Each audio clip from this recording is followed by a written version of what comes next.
Harold Hodge, we now know was a co-orchestrator of the human radiation experiments in which citizens in hospitals at Rochester and in Oak Ridge were injected with plutonium by scientists under Harold Hodge's direction. And there's a whole book written about that. That's right. We know about Harold Hodge in part because of the work of investigative reporters such as Eileen Walsum, who won a Pulitzer Prize for discovering the names of the people who had been injected with plutonium. Harold Hodge's name surfaced in that book and surfaced in the subsequent presidential inquiry into the human radiation experiments. You join the dots.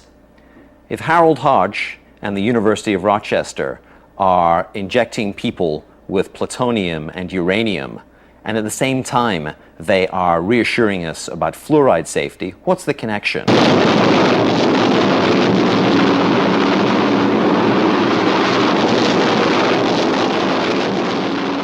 So what was the connection? Harold Hodge was the chief toxicologist of the Manhattan Project, the group of scientists and engineers who developed the atomic bomb in World War II and in the early years of the Cold War.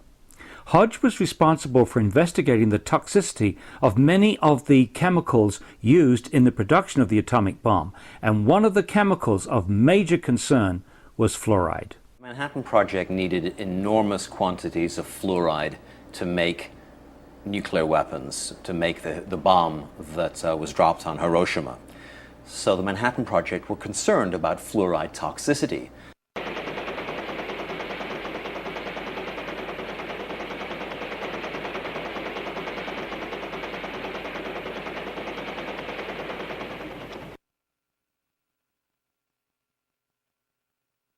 The documents that I uncovered with Joel Griffiths in the files of the Manhattan Project and the Atomic Energy Commission are very clear and very explicit.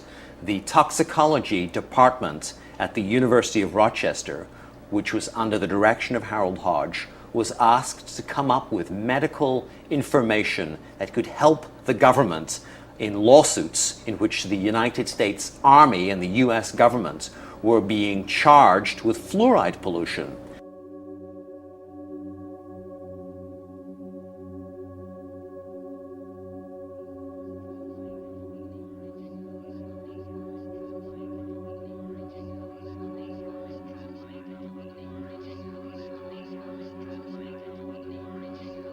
As has now been revealed by declassified government documents, the publication of scientific information collected by Atomic Energy Commission scientists such as Harold Hodge that could increase the chance of litigation against the bomb program by workers or downwind communities was forbidden. If water fluoridation was found to be harmful, then the US bomb program, as well as many other fluoride polluting industries, would have been open to massive litigation. So there's not a hope that Harold Hodge would ever say that water fluoridation was dangerous or that fluoride in small doses was toxic, because if Harold Hodge were to say that, it would have pulled the rug out from under the US Army and from under the project to build nuclear weapons.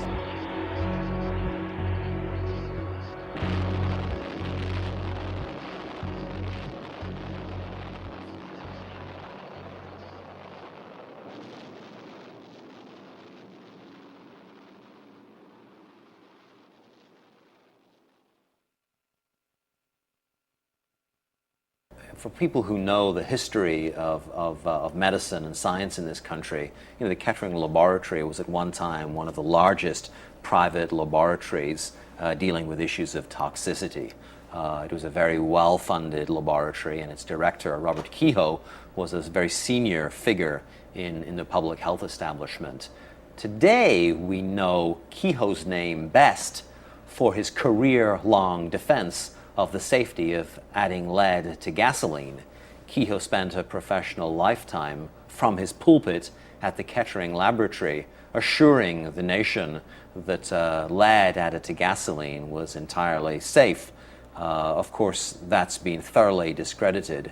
The toll of health injuries, of neurological injuries to children alone from adding lead to gasoline is almost incalculable. And for that, we really can thank Dr. Robert Kehoe. He soldiered on lead's behalf for his professional lifetime, and he did so being paid by the Ethyl Corporation, who were the makers of tetraethyl lead. The same job that Robert Kehoe did laundering lead's image on industry's behalf, he did for fluoride. Kehoe, along with Harold Hodge, was a leading defender of fluoride safety in the workplace, and he also was a leading promoter of water fluoridation. Robert Kehoe and the Kettering Institute, on behalf of industry and the National Institute of Dental Research, compiled an extensive bibliography of abstracts on fluoride's toxicity and the role of fluoride in public health. This work was funded by Alcoa, the Aluminum Company of Canada, the American Petroleum Institute, DuPont, Kaiser Aluminum, Reynolds Metals, United Steel, and many other corporate sponsors, as well as the National Institute of Dental Research. If you go into the files of Dr. Robert Kehoe at the Kettering Laboratory, you'll come across the existence of a hitherto unknown entity known as the Fluorine Lawyers Committee. And Kehoe worked for the Fluorine Lawyers Committee at the University of Cincinnati, doing their bidding, providing ammunition to the Fluorine Lawyers Committee so that they could defend their corporate clients, Alcoa, DuPont, Monsanto, the U.S. Steel, against fluoride lawsuits.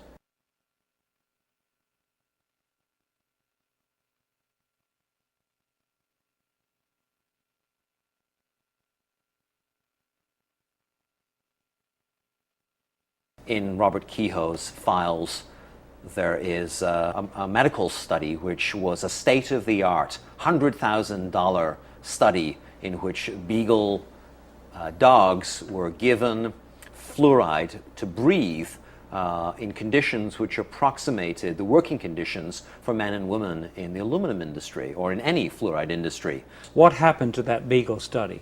The beagle study, Paul, found that fluoride was profoundly toxic to the laboratory animals. The beagle dogs who breathed fluoride 6 days a week, just like workers, had stupendous lung damage and damage to their lymph nodes. You'd think that someone would have given that medical information to America's doctors or to the workers who were going to those doctors asking why they had emphysema. No, the study was given to the Fluorine Lawyers Committee and it was buried.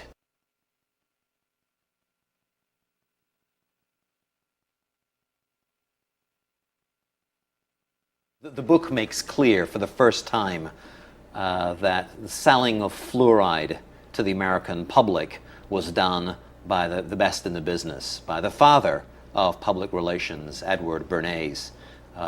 Edward Bernays is Sigmund Freud's nephew, and he was a Machiavellian genius, small in size, yet cast a towering shadow over the 20th century. Bernays understood that there was a liberal sentiment coursing through the 20th century, and that if you could hitch your commercial wagon to that star, then you could make your clients a lot of money. In 1916, Bernays had suffragettes march in the Easter Parade in New York City holding cigarettes as torches of liberty. And he cooked up that scheme on behalf of the American Tobacco Company and its director, George Hill, who was paying Bernays's salary. Well, my book uncovers correspondence between Bernays and the National Institutes of Dental Research. Bernays was asked to come to Washington by the NIDR to help create their PR campaign to sell fluoride to the nation. Bernays understood that people have an unconscious trust in their doctor or their dentist, and if you can persuade doctors and dentists that fluoride